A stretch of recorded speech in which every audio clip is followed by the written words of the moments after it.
Ya, tadi ada yang di pusat itu saya lupa namanya, tapi diceritakan ada seorang perenang wanita. Pada zamannya dia adalah seorang perenang yang paling top gitu ya, karena dia bisa menyeberangi apa tadi, Selat Inggris apa ya, pokoknya nyebrang laut sejauh 33 kilo berenang. Hebat toh? Ya. Dulu zaman saya kecil ada di Mauspati itu perenang namanya siapa saya juga lupa, kan udah lama sekali dia kalau renang di Telaga Sarangan. Yang pernah ke Sarangan, Telaga Sarangan itu kalau keliling 5 kilo dan dia kalau berenang 3 kali orang manjat loh, namanya saya lupa, dia suka berenang di sana.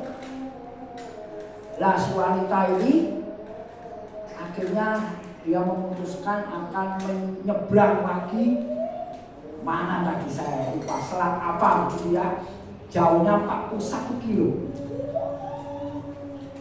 luwih adoh 8 kilo ya, ini selat panjang ya, selat paling gede gitu ya.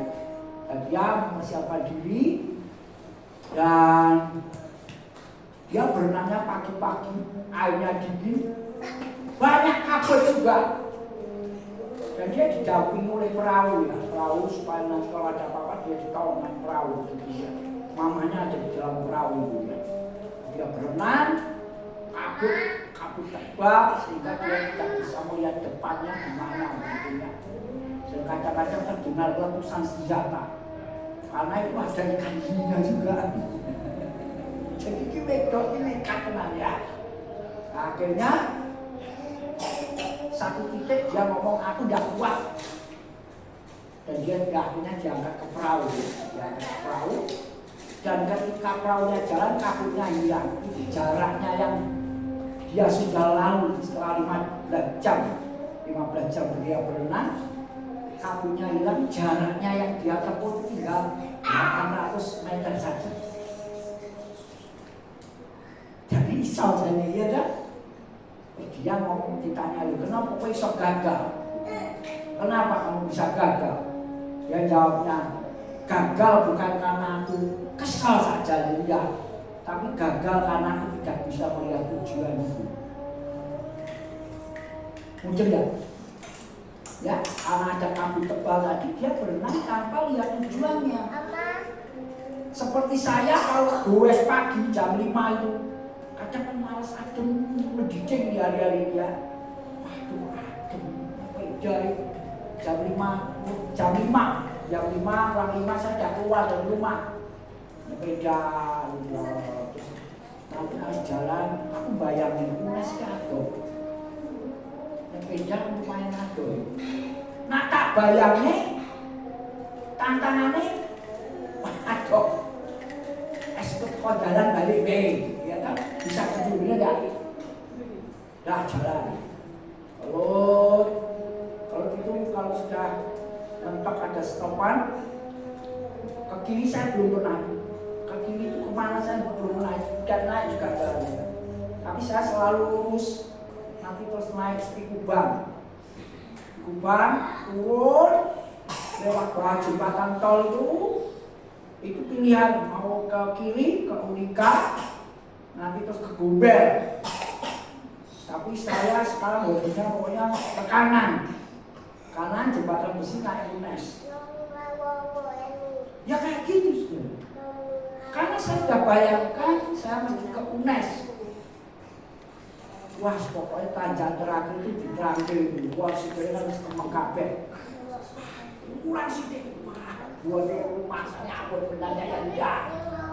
Ya, karena yang awal tinggi sebenarnya, karena ada capek. Ini dikekat, aku sampai UNES. Putar balik. Ketika kita ini tahu tujuan, pilihannya cuma 2. Kamu mau sampai tujuan itu atau motong uang? Bener gak? Ya? Kita semua ini buat mesti tujuannya. tujuannya. Ya, ini kan khotbah sering diulang. Bangsa Israel itu ketika keluar dari tanah Mesir, dia menuju harusnya. Dia tahu tujuannya, pergi ke tanah Kanaan, ke tanah perjanjian, ke tanah yang dijanjikan Tuhan. Tapi mereka tidak mau ke sana, sehingga mereka harus berputar-putar sampai 40 tahun. Muter-muter. Jadi luar biasa Alkitab catat tempat-tempat di mana mereka pergi. Catat, nggak tahu berapa kota itu, berapa tempat yang dicatat ya. Iya, orang yang nggak ngerti tujuan. Wah, kalau Tuhan ini gak enak. Oh bahaya ngono wae. Baca Alkitab. Sembahyang. Oh bahaya ngono wae. Ngono wae tapi dilakoni ya. Dilakoni ya. Dilakoni ya. Baca Alkitab, berdoa setiap hari, dilakoni ya, dijalani ya. Terus tujuannya apa? Orang ngerti ya, ini bahaya ya. Baca Alkitab, berdoa tapi tidak ngerti tujuannya apa. Ya kan pada sampai agamamu kok. Jadi agamamu kok Kristen. Cuma agama tapi. Kristen itu bukan agama. Kristen itu bagaimana kita membangun hubungan sama Tuhan sehingga kita ngerti tujuannya Tuhan memanggil kita, memilih kita. Karena tidak ngerti, nanti kamu jadi Kristen di sini ini tak. Dikotbah apa-apa ya. Dari ini kalau kalian mau ngerti tujuan Tuhan memanggil kalian, ini ada satu hal yang penting. Terus hari-hari ini merenung, wah itu paling penting di dalam hidupmu dan hidupmu. Kenapa paling penting? Karena ini janji Tuhan. Sebelum dia naik ke surga, kalau orang mau mati, dia kasih wasiat, itu pasti penting, benar ya? Aku belum nulis surat wasiat di anak-anakku. Ya, mesti nulis surat wasiat. Tapi nak sing ditulis apa warisan ya ora duwe. Rumah ya ora duwe. Ya, rumah cuma suruh nempati saja, saya enggak punya rumah. Paling motor ya, kulkas, TV, AC, ya cincin kawin, bisa jadi warisan, ya kan? Tabungan, ya tabungan ada lah, tapi tidak banyak juga di bagian atas, ya, tapi paling tidak ada lah yang diwariskan kemudian. Dan warisan itu penting banget, benar enggak? Menurut kalian penting enggak? Ayo, kalau ditanya kita ini diwarisi sama Tuhan Yesus, tapi karena kita tidak tahu, makanya kita anggap penting juga.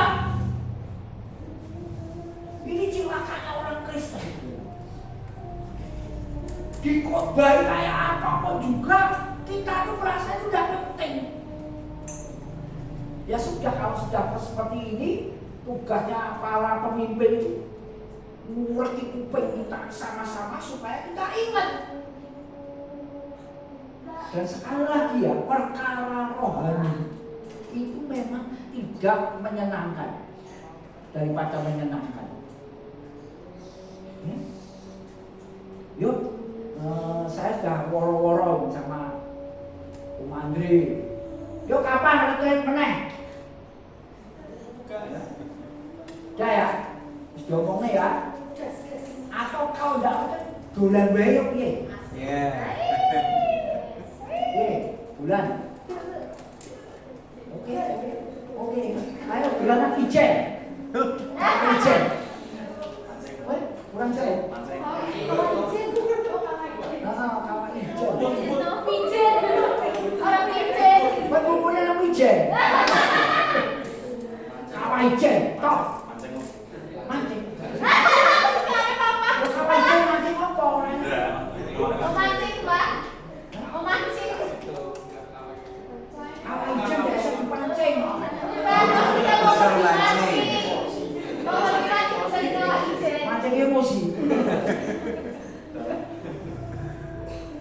Piye lho? Dolan iki. Wis kakek dolan to? Dolan kerja maksudnya. Lu apa kali ya? Ya pilihan kita ini seperti itu ya dolan.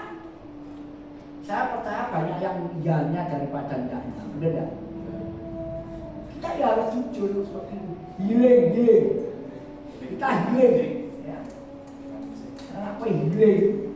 Saya ngomong healing berarti itu stres. Penyakitan. Healing, kita buat ya.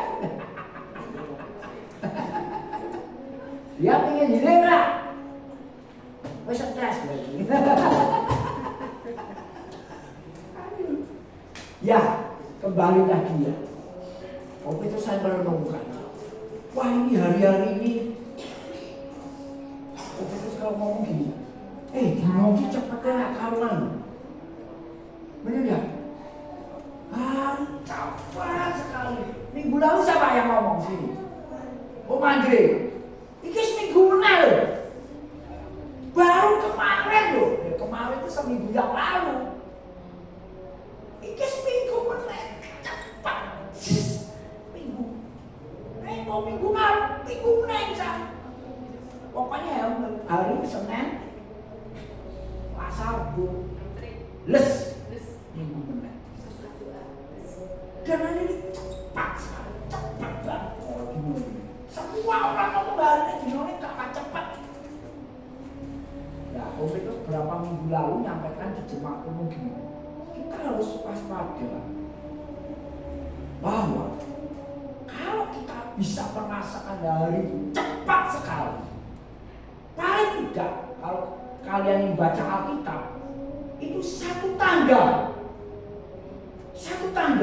bahwa Yesus segera datang. Atau satu tanda lain, kita mati.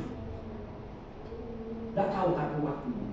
Tapi yang waktu cepat. Begitu sekarang sudah 61. Pakai takdir ini, dia sudah umurku sempit. 60 tahun. Malah saya tanya sama teman di gereja, dulu aku tua orang yang Petrus kalau umurnya saya kete asap ini kalau 10 tahun aku. Ya. Itu kelihatannya masih 50 tahun dulu, aku kalau 10 tahun. Terus sudah cepat sekali waktunya. Dan aku bayangnya seperti kalian dulu ini. Wah, aku biasa. Orang kalian dulu Kristen-Kristenanku yang buat dulu. Sembayang dong mak eling dong mak ora. Eling yo sembayang, ora eling yo ora sembayang.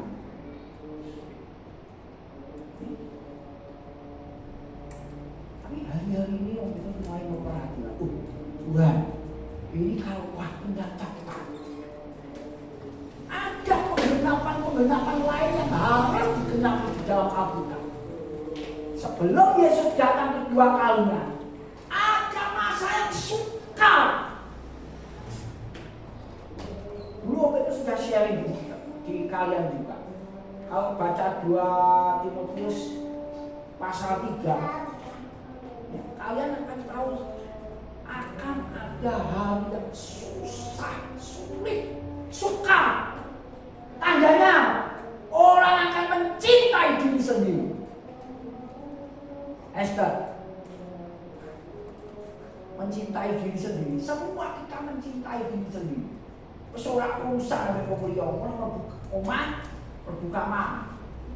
Wes, lu gitu dah.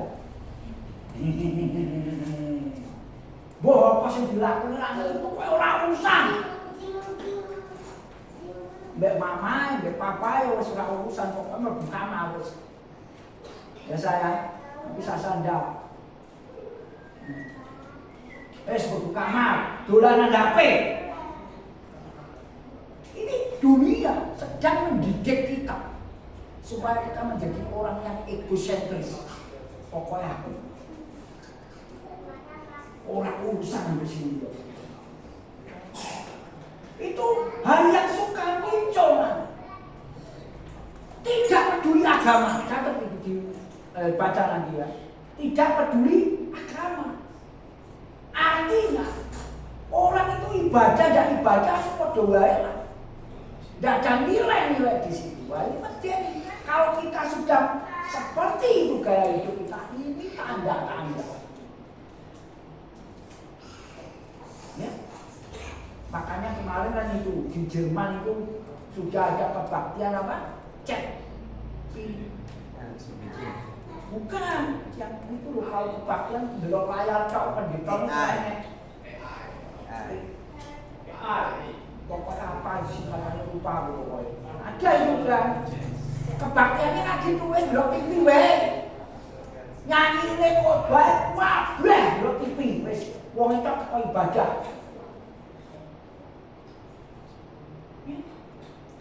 Ini dunia modern ini akan menggulung kita anak-anak Tuhan untuk paling tidak kalian waspada kita menuju pada masa yang sulit dan sukar.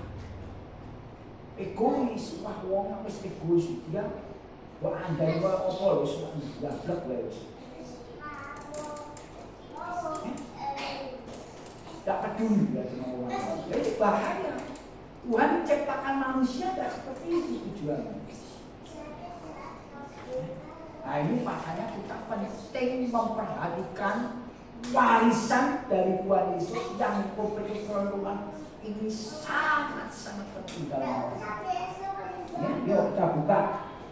Ini betulah LCD ini dorang doa kita bukan. Belum kan? Yohanes, Injil Yohanes pasal 14. Ini saya kemarin 2 minggu lalu saya sampaikan. Dan ini waktu saya merenungkan hari-hari ini paling penting. Minggu ini apa tuh? Apa tuh ya? Ini sana tidak keluar.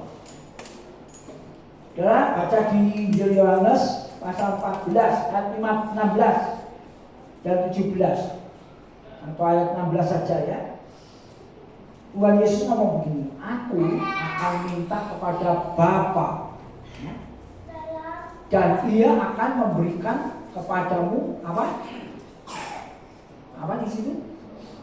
Seorang penolong yang lain supaya Ia menyertai kamu selama-lamanya, yaitu Roh kebenaran. Ya, yaitu Roh kebenaran titik. Terus nanti ada sambungannya, ya. Tuhan Yesus waktu dia sudah tahu ini kalau Injil Yohanes kita baca, ini Injil paling singkat sebenarnya, ceritanya itu singkat sekali. Dan ini waktu Tuhan ngomong ini sudah dekat dengan namanya penyaliban. Kalau kita baca kronologis ya. Jadi ini Yohanes 14 itu adalah malam perjamuan terakhir. Setelah Yohanes isi Yudas dikasih roti karena setan Yudas pergi, terus Yesus mengajar tentang kasih dan dia mengajar tentang penolong yang lain. Jadi ini benar-benar pesan terakhir menjelang Yesus disalib. Ini penting sekali, dia katakan begini, aku akan minta kepada Bapa. Jadi kalau ini yang minta Tuhan buat saudara dan saya, ini permintaan yang sangat penting kan? Sangat penting. Minta Tuhan, mintanya Tuhan adalah seorang penolong yang lain. Itu menyadarkan saya waktu ini udah lama sebenarnya. Waktu saya dues itu Tuhan bicara penolong yang lain. Masa nangis di jalan, kenapa Tuhan aku itu kok tidak memanfaatkan dalam tanda petik ya, memaksimalkan penolong yang lain itu bekerja dalam hidupku untuk menolong diriku supaya aku semakin ngerti panggilan Tuhan dalam hidupku begitu. Ya. Saya kan jadi Kristen sudah lama, udah puluhan tahun jadi Kristen, tapi Kristen koyok ngene-ngene tak wegah juga. Nah, kata wegah itu hanya bisa dibuka sama penolong yang lain. Ini kalau saya minta. Jadi penolong yang lain itu luar biasa. diminta sama Tuhan Yesus kepada Bapa supaya penolong yang lain ini menyertai kita. Nah kalau kalian nggak baca Alkitab, ya udah ngerti bahwa Tuhan Yesus minta seorang penolong yang lain untuk menyertai kita semua, benar gak? Katanya, dikatakan penolong itu artinya Yesus tahu persis bahwa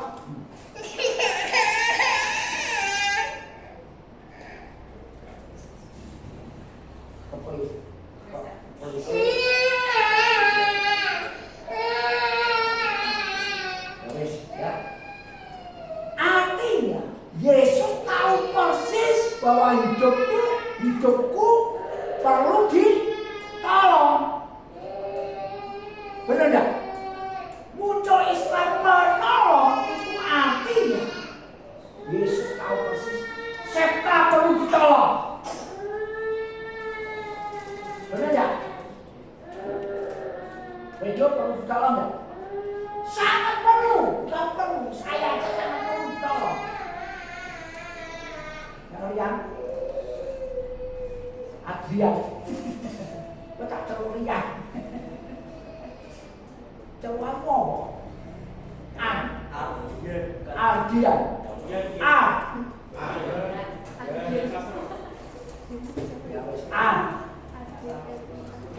ya sijine ya ora real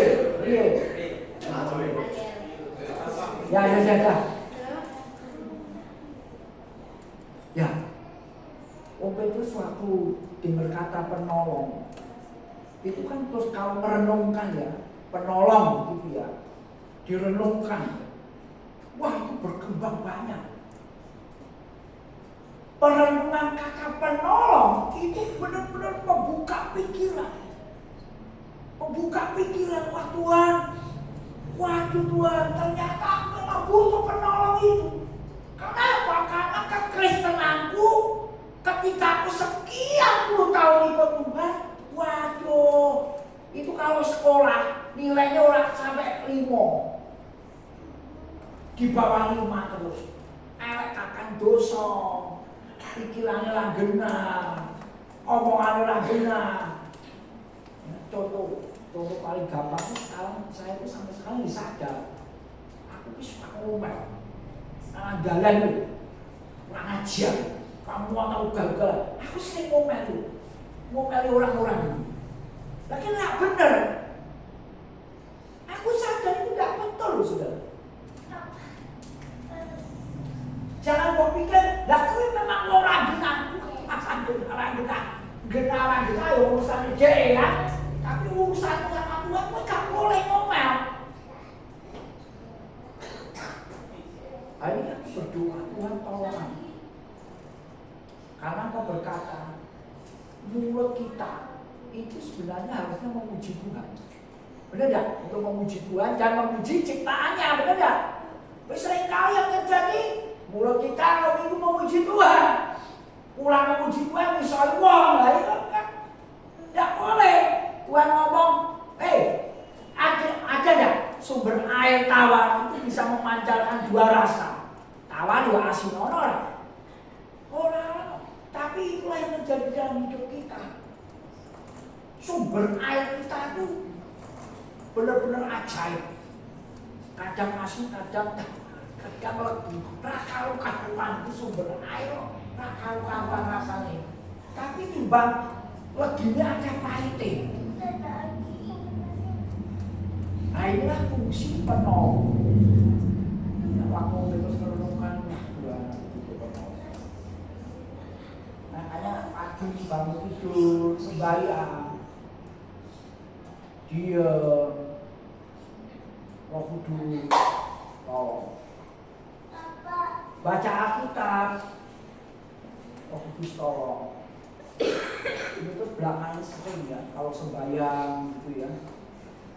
Ya kadang kan kita kalau nyanyi untuk rasanya ya. Kurasakan kehadiranmu Tuhan. Coba kalau kita tanya, kalau yang tadi nyanyi kayak gitu tuh rasanya hadiri Tuhan ya? Apa aja? Kurasakan kehadiran-Mu Tuhan. Kurasakan kehadiran-Mu Tuhan. Bulan baleni. Tapi yo nyanyi tok. Daud itu kadang-kadang masa mengalami itu loh. Bukan tidak, alami juga. Ya nyanyi aku tapi percaya Tuhan tetap ada.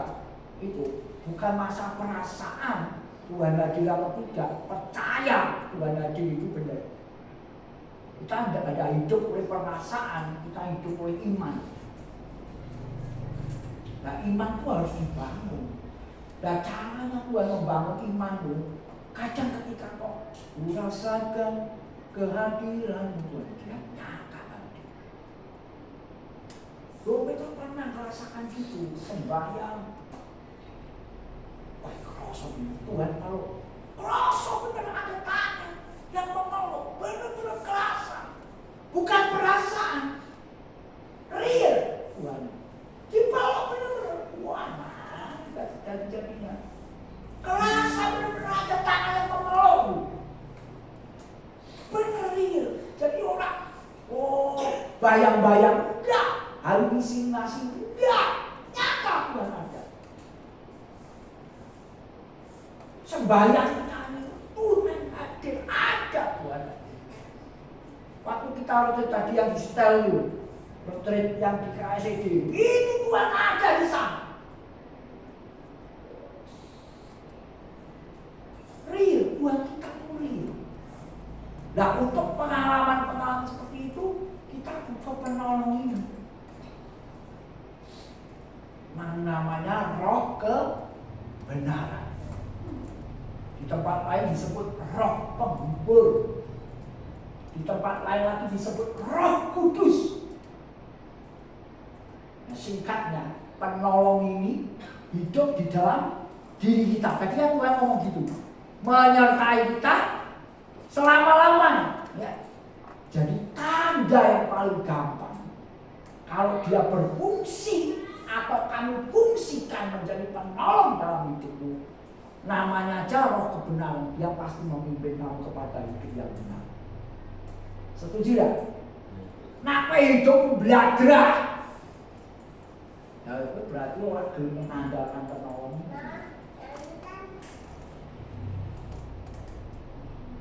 Ya, jadi real. Kok ada kata firman kalau kita baca ini, pokoknya Yohanes 14, Yohanes 14, 15 sampai 16. Itu banyak berbicara tentang roh kudus ini Tuhan Yesus ya. Dikatakan roh kebenaran itu akan memimpin kamu kepada seluruh kebenaran. Bukan sebagian kebenaran. Oh hari-hari ini lagi wah, goro-goro pendeta yang hebat, ya hebat ngomong aku dulu suka dengerin khotbahnya Tuhan. Pendeta jemaat itu wakil pengikutnya, pengikut yang subscribe dia itu 300.000 orang, lumayan gede, banyak penggemar khotbahnya. Dino-dino ini ngajarnya sih kurang bener. Coba nak Yesus bukan juru selamat menurut gue bener berarti. Tenang ini Yesus ora juru selamat. Yesus itu bukan terang dunia. Dia ngomong Yesus itu bukan juru selamat. Kenapa Yesus bukan juru selamat? Karena Yesus itu tinggal di dalam Bapa. Jadi yang juru selamat itu Bapa, Yahweh, bukan Yesus. Yesus itu seakan-akan hanya dipakai, wah, cilokotok di sana. Rame bahwa itu ada pendeta sejilang, pendeta liya meneh. Sing ngajari semua orang-orang ini ada di Korea, perempuan. Pendeta perempuan, ini jemaatnya ratusan ribu juga perempuan. Namanya Sapali, buka di Google ada ya. Yang mengaku dirinya Mesias. Wah, keren tak? Wetok aku Mesias, padahal Mesias itu lanang. Sekonyolan. Hai pengikutnya banyak. heboh. Wah, nanti masih akan heboh lagi yang banyak yang heboh. Dan kalau kita ini tidak mengikuti Roh Kudus dan minta Roh Kudus memenuhi berfungsi dalam hidup kita, mengajar seluruh kebenaran. Wah, kok tidak dia untuk pengajaran kita bisa sesat.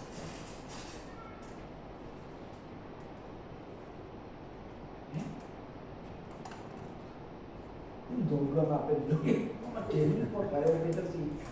Enggak, inilah yang terjadi. Kalian mau Alkitab udah kolong, tapi yang mengerti kebenaran. Ini loh, itu bolak-balik ngomong ya ini kunci ini. Kalau kalian mau mengerti kebenaran, ya bocor Alkitab. Orang minta Roh penolong itu mengajar. Dikatakan ada di ayat yang berapa ya? Di Yohanes pokoknya bocor Yohanes 14, 15, 16. Roh Kudus mengajar dan mengingatkan apa yang Yesus ajar.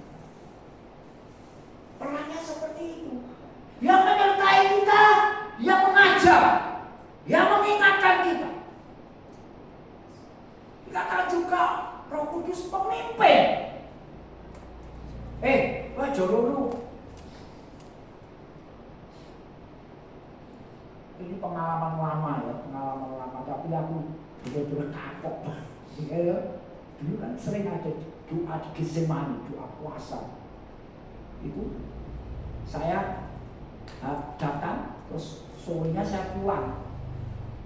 Saya pamit sama kakak saya, aku tak balik, sesok aku balik lagi. Ora usah balik, aku ngomong gitu. Tapi aku ngeyel. Dan itu tahu di hatiku ini ngomong, ojo balik. Nekat balik aku. Naik motor aku, saya naik motor dulu. Naik motor itu loh sampai yang ada lekok-lekok itu odam ya. Rodol. Raiders itu. Malam-malam itu udah jam 10 lebih. Naik motor, berani gebes. Tidak ada tembel ban, satu pun tidak ada. Saya nonton dari itu Raiders itu pulang sampai ke Pasar Bulu, dulu kosnya di Pasar Bulu. Bayangkan motor dari Raiders itu sampai Pasar Bulu. Apa? Sampai pulang sampai jam berapa itu? Kebuabias. Banyak motor kembali kebes. Kena paku. Lalu harus serana tembel ban. Itu pengalaman sekali. Tuhan ngomong jangan pulang, nekat pulang nggak lagi. Nah dari situ belajar memfungsikan Roh penolong di dalam hidup kita. Penghibur, kalian itu sebenarnya butuh hiburan, tapi kita healing. Ya orang fanatik mono ya, orang kolon serasa healing-healingan. Kita kan punya Roh boleh salah, ya. Kita bulan nanti healing di sana bersama Roh Kudus. Penghibur, ya ada klub dari sini. Ya. Coba sana healingan. Kita punya Roh penghibur, kita perlu dihibur sama Roh penghibur. Ya. Tapi sekali lagi dia Roh Kudus, dia pasti untuk hidup kudus. Bukan hanya hidup benar, tapi hidup kudus. Benar-benar orang hidup kudus itu gini loh. Aku menjauhi dosa. Jangan bermain api kalau tidak mau terbakar, benar tidak? Jangan mau main air kalau tidak mau basah. Wait, sitik-sitik main api, ya kobong. Biar mamaku ki mau bocah cilik kan nakal-nakal, dia senengin anak desa. Nah pas poso dolanane mercon bumbung kuwi, ya lah. Paling asik itu, mercon bumbung itu tahu enggak? Pring yang cari pring petong namanya, pring petong itu pring yang tebal. Gede, bolong-bolong buline paling budet. Kayak minyak tanah dalamnya disumet. Nah, pertama buline yo bu gitu kalau ya sumpah tuh Ora wis panas nih. Wah, ganteng ini meriam wah sadare ra karuan ya kan. Golane lagi lah. Wis ngono nek ngono ya wis hati-hati kowe. Lah itu kan cuteke itu hand frame. Cutek tak dicocoknya di bom kan selesai. Tugel, bisa tugel gak ada jalan tugel. Lah dia masuk ke itu, masuk ke lubangnya itu lah waktu wah itu dia bisa keluar, tapi bisa nyangkut di dalam. Lah kan nyala, ya kan? Nah, nyala waktu itu, anggarannya kan, wah, alisnya kobong. Nah itu pengalaman kecil dulu. Alisnya kobong, rambutnya kobong. Wah kok sakit-sakit bila kocok, rambutnya keriting. Aduh. Apa ya es krim jadi ngomong-ngomong bandol, ya kan? Sekali lagi seperti itu. Dolanan geni ya kobong. Kalian sedikit-sedikit main dosa-dosa. Kemarin kan itu sudah cerita itu ada anak Tuhan. Dia ketenangan. Ketika jerat pornografi. Ora iso lepas. Pengen delok sing ngono. Nang kamar ijen. Dolanan HP. Setane lewat tepling. Yo delok. Baru menyesal. Sesuk cepling belum meneh. Menyesal meneh yo ngaku sih menyesal ora menyesal. Ini dunia sejak itu jangan main-main sama dunia. Kok ada ikat oleh dunia dihancurkan.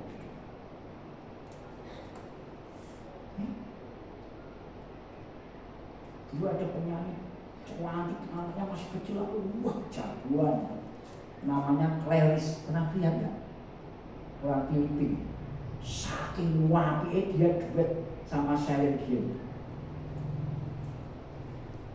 Celine, ya, wah top. Orang yang cantik, ya, rambutnya panjang, cantik. Gak kali dia jadi laki. Benar-benar jadi laki.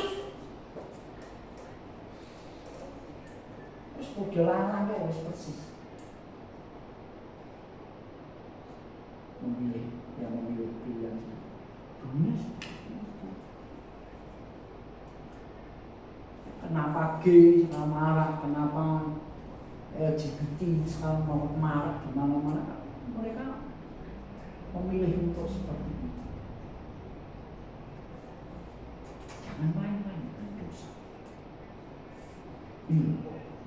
Sekali lagi saya ingatkan malam hari kalau sampai Yesus saja minta pada Bapa seorang penolong yang lain, itu artinya kalian semua, saya termasuk, harus sadar sesadarnya bahwa kita butuh ditolong.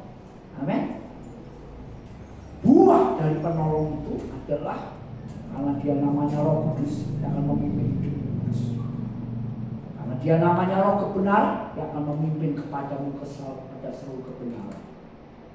Kalau dia namanya Roh penghibur, dia akan menghibur kamu ketika kau mengalami masa-masa yang susah, sulit. Memimpin, mengajar, mengingatkan, menyertai kita. Jadi kalau ada apa-apa dia ini Kudus tolong pimpin. Nah ini ceknya paling gampang.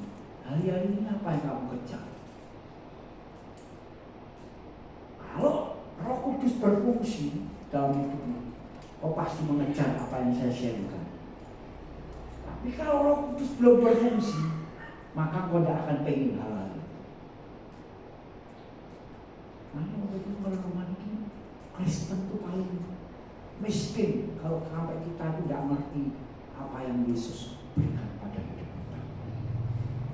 Yesus ini tak Kristen. Kumpul berminggu ini tak boleh. Kita tidak pengen. Ada lagi hal yang luar biasa. Roh Kudus itu juga akan memberitahukan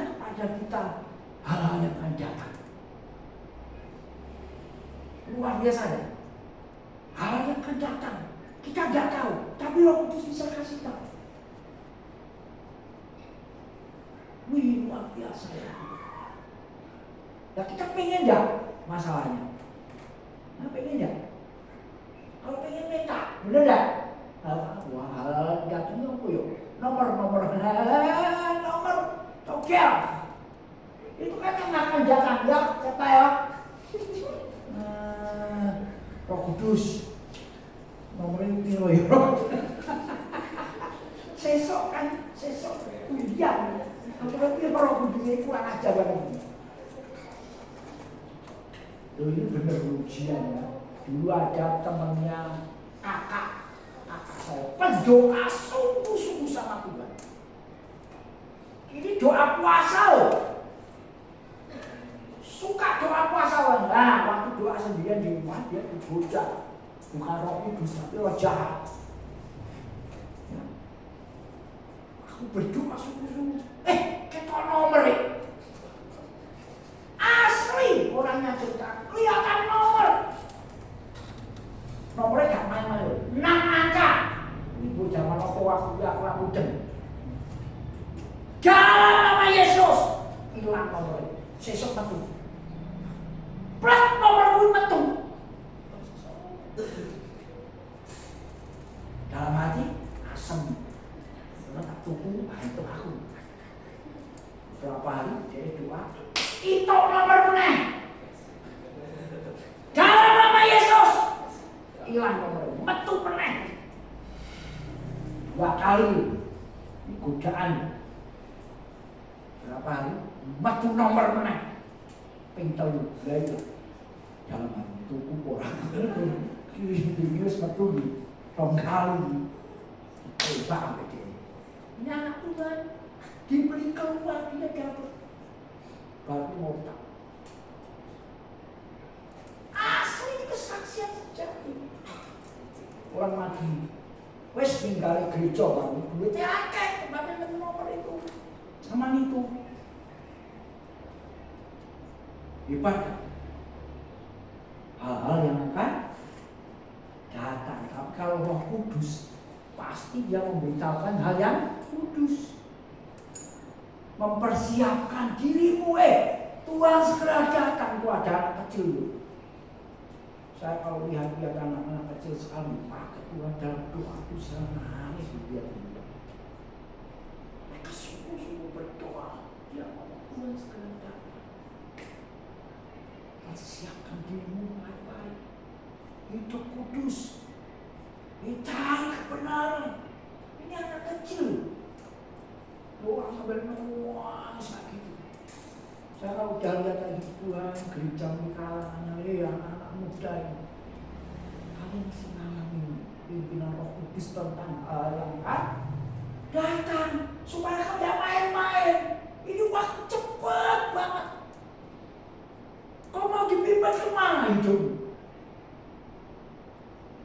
Ini yang jadi dorongan itu sembahyang, isu sembahyang, kalau susi sembahyang Tuhan, Tuhan. Ya, kalian mesti mengalami yang lebih daripada yang pernah alami. Amin. Jangan jadi Kristen yang seperti ini terus. Karena tidak mungkin kalau panggilan Tuhan itu banyak ecek-ecek, dia sampai minta kepada Bapa seorang penolong yang lain. Benar tidak? Tidak masuk akal. Makanya sangat penting dunianya guru setiap anak-anak tua yang tidak sungguh. Nanti ujian itu nanti ada. Kemarin kita sudah melalui ujian pandemi. Ya. Banyak anak-anak Tuhan sekarang tidak balik ke gereja. Ya wes beneran yang itu apa? PCT mah. Jerman mau delok TV wae kan, mau delok TV wae khotbah luwih ampuh timbang pendetane komplit. Bahasa kok kabeh ayate ana komplit. Bahasa Ibrani, bahasa Yunani, Latin. Wes barang basa metu nang ngono keren kabeh. Bahasa sekolah. Teologi ya, wes terjemahane komplit. Wah,